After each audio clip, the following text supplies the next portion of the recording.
মেখে দেয়। ভক্তের চমক তুলে ওই ছোট্ট সন্তানটি সারাটি অঙ্গে মেখে দেয়। 3 বৎসর কেটে গেছে, 4 বৎসর কেটে গেছে, 5 বৎসর করতে আর মাত্র 3 দিন বাকি। আজ পিতা কোলের সন্তানটিকে নিয়ে ব্রহ্ম মুহূর্তে স্নান করে দিয়ে তিলক চন্দন দিয়ে সাজিয়ে দিয়ে আজ বসিয়া ভোরবেলা, তাই না? হ্যাঁ, আমরা যদি কোথাও যদি যেতে চাই আমরা বলি কি বাবা এই রে কালকে আমি ঢাকায় যাব, আজান দেওয়ার সময় আমায় একটু ডাক দিয়ে দিস, তাই না? এ বলে না, বলে যে আমায় ব্রহ্ম মুহূর্তে একটু ডেকে দিস। আমার মনে হয় না তা বলে না, আমরা বলি কি আজান দেওয়ার সময় একটু ডাক দিয়ে দিস। কিন্তু আমরা হিন্দুরা ব্রহ্ম মুহূর্ত চিনি না, কিন্তু আজানের সময়টা ঠিক চিনি। ব্রহ্ম মুহূর্তটা এত স্নেহ কেন?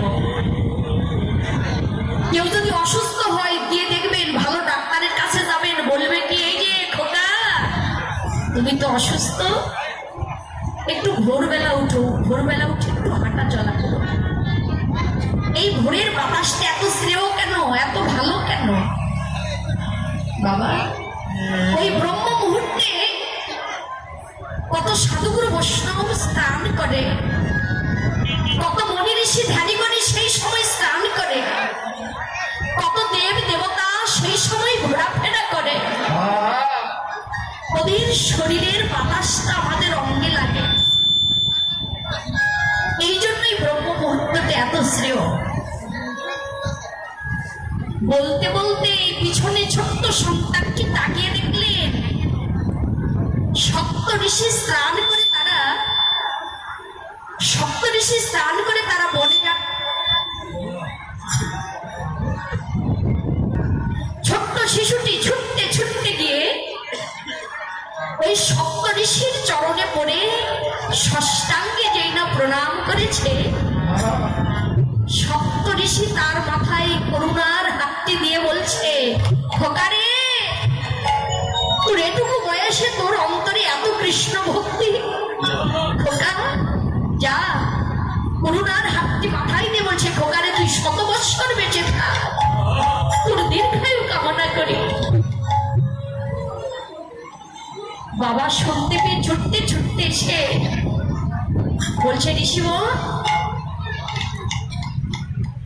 এই আশীর্বাদটা আপনার ফিরিয়ে নেন। বলছে না খোকারে, আশীর্বাদ অভিশাপ প্রকাশ্যে দিতে হয় না, মন থেকে আপনি আপনি এসে যায়, যায় না মা? আশীর্বাদ অভিশাপ প্রকাশ্যে দিতে হয় না, মন থেকে আপনি আপনি এসে যায়। বলছে ঋষিবর আমার এই সন্তানটি বেশি দিন বাঁচবে না, ও আর মাত্র 2 দিন বাঁচবে, 2 দিন পরও মারা যাবে, আশীর্বাদটা ফিরিয়ে দিন। বলছে না রে, এই আশীর্বাদটা ফিরাতে পারবো না। শোন, তোর সন্তান যদি না বাঁচে, তোর সন্তানটিকে আমাদের কাছে দিয়ে দিবি। যদি কিছু করে যদি ওকে ভালো করে দিতে পারি তাহলে তোর কাছে নিয়ে আসবো, যদি না ভালো করতে পারি জানলে তোর সন্তানটি আর বেঁচে নেই। পিতা বুকে পাথর চাপিয়ে দিয়ে বলছে, শিব ওকে নিয়ে যাও, ওর মৃত্যু আমি দেখতে পারবো না, ওর মৃত্যু আমি দেখতে পারবো না। কেন জানো? কোন পিতা চায় সন্তানকে কাঁধে নিয়ে শ্মশানে যেতে? আমিও চাই না ওকে নিয়ে যাও, আমিও চাই না ওকে নিয়ে যাও।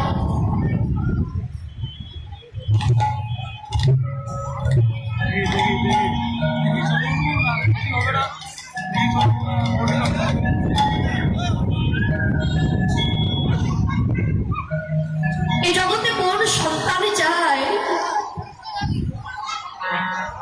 যে তার সন্তানের মৃতদেহ শ্মশানে নিয়ে যেতে? আমি পারবো না, নিয়ে যাও, ভালো যদি হয় নিয়ে এসো। না যদি হয় জানবো আর বেঁচে না। ওই ছোট্ট সন্তানটিকে নিয়ে গেলেন কোথায়? ব্রহ্মার কাছে।